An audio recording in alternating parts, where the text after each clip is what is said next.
complete a 3-minute word speech, all of it is protected time, so go ahead. Thank you everybody in attendance today.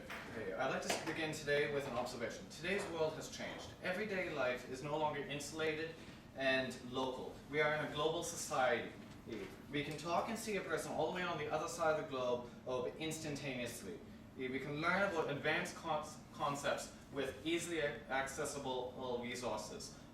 We have the ability to do more by ourselves in what is considered conventionally a less sociable option. And we have all of this ability to do stuff all at our fingertips. We no longer need to go into a center of learning to learn. We no longer need to be among others to actually know what we need for life. We have all of this available instantaneously. The world has changed immensely. This bill to remove homeschooling would be an immoral and hypocritical act on the part of government. And how could we take away the chance to succeed from someone? And the government, whose role is to be supportive and to help every single Canadian succeed as much as they can, and remove an option into them to reach this goal. Well, we would be removing their ability to know who they are and what they want to do. We would be no longer a organ of learning and of support, but one of degradation and of making choices for these people. We would be forcing our views upon them. No longer is government in a center of support. This bill is inherently against everybody's choice and free will. We are forcing them to take a choice and we're forcing this choice upon them. We are not asking them, we are simply forcing it upon them. This goes against every single rule of government. And for these reasons, this bill must fall. Now, ask auditors to take the floor to complete a 3-minute word speech, all of it is protected time. Start when you feel like it. All right, thank you, judges, moderators, the honorable opposition for me today to discuss this bill. Now, before I get my whip and my rebuttal, I'd just like to talk about how the main thing here we're concerned about is the future of the student. Now, I'd like to go over some of the things that the side opposition just said. Now, they said that there's potential options that there, like homeschooling, are found to be just as effective on learning the material. But there's more to life than just knowing the material. Then they talked about the lack of social interaction and how the internet solves all the problems. But this goes into the inherent problems with the internet, of how you're not held accountable for who you are on the internet, and it doesn't function in society when it's face-to-face. And then they talked about how if we give, children are amazing. If we give them the resources, they will learn no matter what. But why bother then? Why not just give the students textbooks? Why not just give the students textbooks and just pile along with work? There's the base human interaction where they can learn better. They can get a better grasp on their environment and on what they want to learn if they can interact with people. And then I'd like to talk about how they said it's still impression of their parents, so our view that this doesn't actually narrow people's things. And yes, no matter what, you're still your parents' kids. But by just homeschooling, you're radically restricting the views you learned in school, amassing of your peers, which is very important because people grow up in peers. They have friends from their peers, and there's the main place they find connections with people, like we said earlier.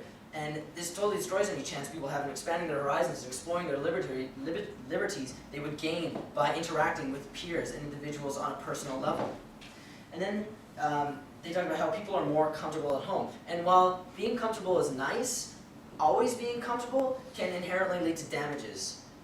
And then they talked about distant ed. And this is an example of online schooling that we believe is still cool. While you said that themselves that if homeschooling isn't working, they can just go on to distance ed, which is a form of online schooling.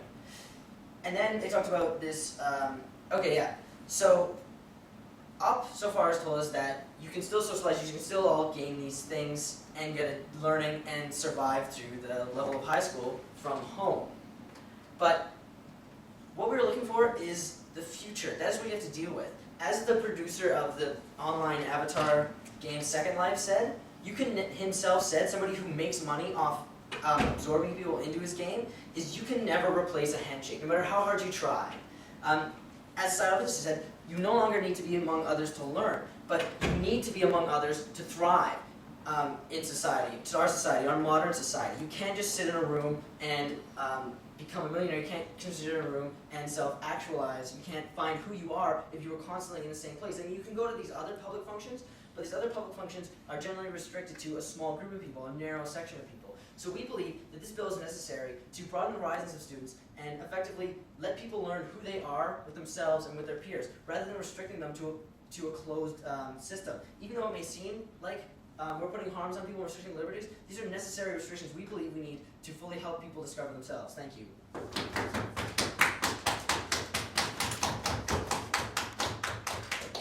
One packed whip speech for sure. Okay, great. Once again, we're going to go and decide to give this one to opposition for a lot of really good reasons. But that being said, like, it was actually not that good of a debate. The first round was a lot better, and I think mostly a lot of people made a couple of mistakes in this round. And I think it probably had to do with the subject matter. Like, I just don't think We didn't know anything about homeschooling. Yes. That was very At apparent. all, at all. Yeah, you guys just I didn't don't think you understand anything about alternative education at all, even though I go to an alternative Yeah. school. Why would say Thomas Thanks. Aid is garbage? That's all. No, it was problematic. Like, honestly. I think we should bring whips back in schools too. That should have been in the model, damn it.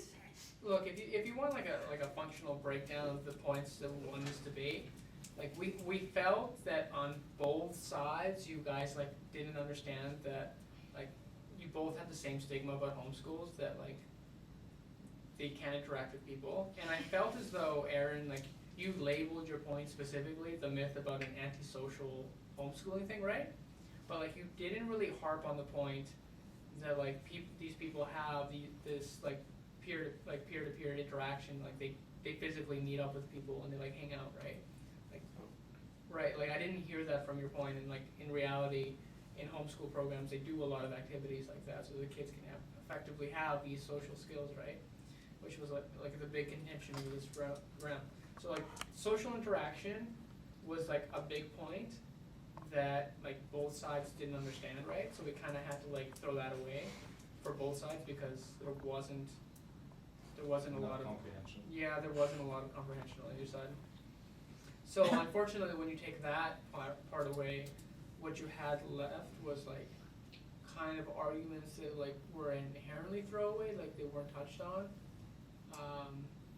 But there were like some particularly big ones. Like Brad, you started off your debate by like this big point about like the non-conventional students, like the kids who have autism and stuff like that, and how like they can't fit into